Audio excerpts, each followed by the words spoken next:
ចាសូមជំរាបសួរពុកម៉ែបងប្អូនទាំងអស់គ្នាសម្រាប់បងចង់បានប្រភេទក្រពូចស្មៅរស៊ីយកទៅដាំបងអាចកំងបានយើងមានស្តុកស្រាប់បងប្អូនទាំងអស់គ្នាស្មៅរស៊ីនេះជាប្រភេទស្មៅដើមទុនល្អិតកពុះ6ទឹកទៅ1ម៉ែត្រអីទេហើយសម្រាប់មួយវិញទៀតប្រភេទមុំបាសាគីណេនេះជាប្រភេទស្មៅដែលអំពូស្ដេចស្មៅហើយយកកាលវែងខ្លាំងហើយបងប្អូនទាំងអស់គ្នាដាំម្ដងប្រមូលផលបានរាប់ឆ្នាំហើយសម្រាប់នេះជាប្រភេទស្មៅផ្អែមស៊ូកាំដើមលិពោសលៃអញ្ចឹងបងប្អូនទាំងអស់គ្នាហើយសម្រាប់ស្វីតចាំបូក៏ដូចគ្នាដែរជាប្រភេទស្មៅផ្អែមសម្បូរទៅដោយប្រូតេអ៊ីនខ្ពស់ហើយបើសិនជាបងចង់បានប្រភេទស្មៅទឹកបងអាចប្រើប្រភេទប៉ាស្ប៉ាឡូមខាតាឡាំឬអាត្រាតាមបានណាដាំនៅក្នុងស្រែលិចទឹកក៏បានដីគោក៏បានអញ្ចឹងបងត្រូវការបងអាចកំងបានយើងមាននៅក្នុងស្តុកបងយើងមានរហូតដល់6ប្រភេទ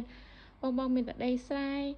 ក៏មានយើងដាំដីចកាដីទួក៏មានដែរមួយណាក៏បានដែរបងណាហើយបើបងចង់បានដើមល្អិតបងយកប្រភេទរ៉ូស៊ីនេះល្អយើងដាំម្ដងប្រមូលផលបានរាប់ឆ្នាំបងទាំងអស់គ្នា